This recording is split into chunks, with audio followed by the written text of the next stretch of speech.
warahmatullahi wabarakatuh. Kembali lagi dengan saya Arif Irfani. Saya akan menjelaskan materi tentang strategi bid price.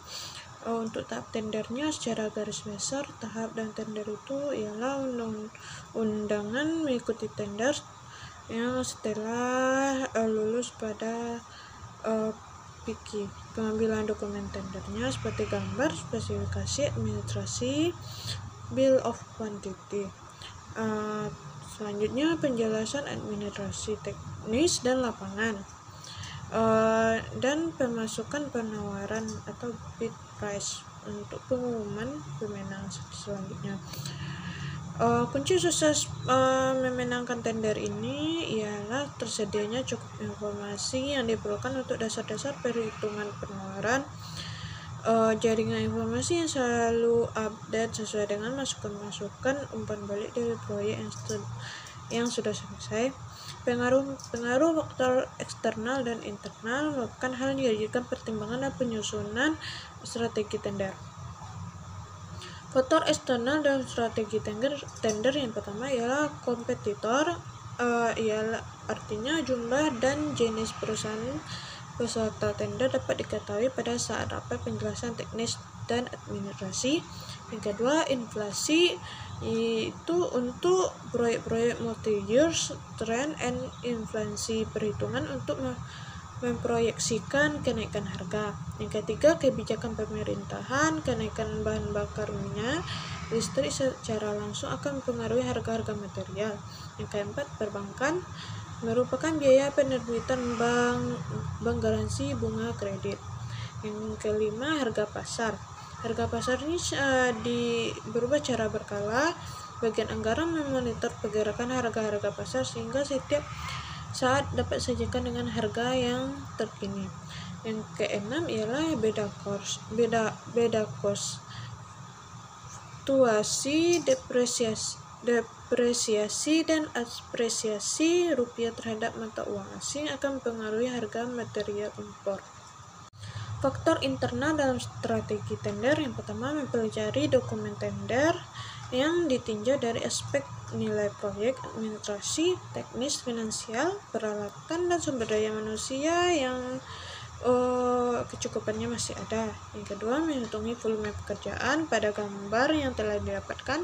Tahap awalnya adalah memilah-milah jenis pekerjaan yang akan dikerjakan sendiri dan yang akan disubkontrakkan kepada rekan spesialis. Yang dikerjakan di sini, gambar ini dipilah-pilah sesuai dengan jenis pekerjaannya, misalnya gambar struktur, finishing, arsitek, mekanika, dan elektrikal.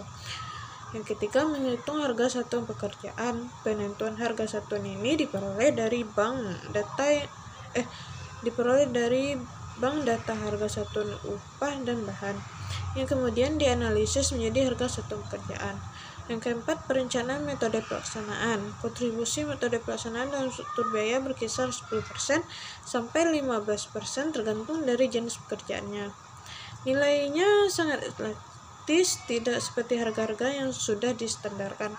Prinsip dari value engineering dapat diterapkan dalam tahap ini untuk mencari metode yang paling murah, mudah dilaksanakan dalam waktu yang cepat.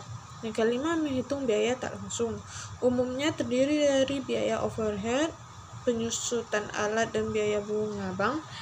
Nilainya berkisar 5% sampai 10% dari nilai proyek, tergantung dari jenis, lokasi, dan nilai proyeknya.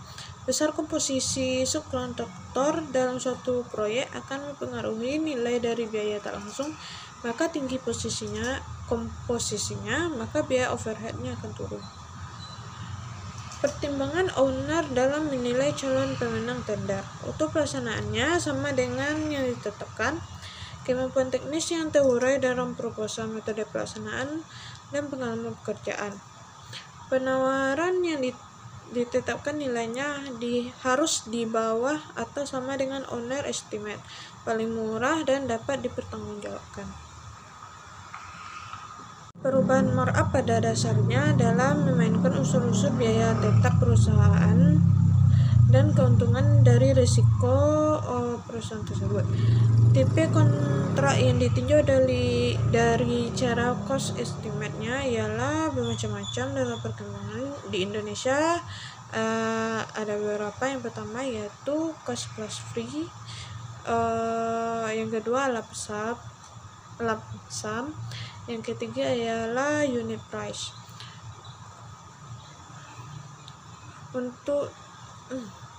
Untuk tipe bid price-nya, single bid price umumnya untuk proyek-proyek pemerintah, alternatif bid price atau sering dilakukan untuk proyek-proyek komersial atau swasta.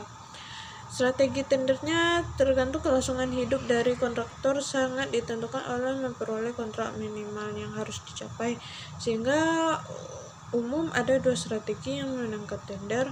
Yang pertama itu strategi kompetitif atau kompetitif strategi, yang kedua strategi bersekongkolan.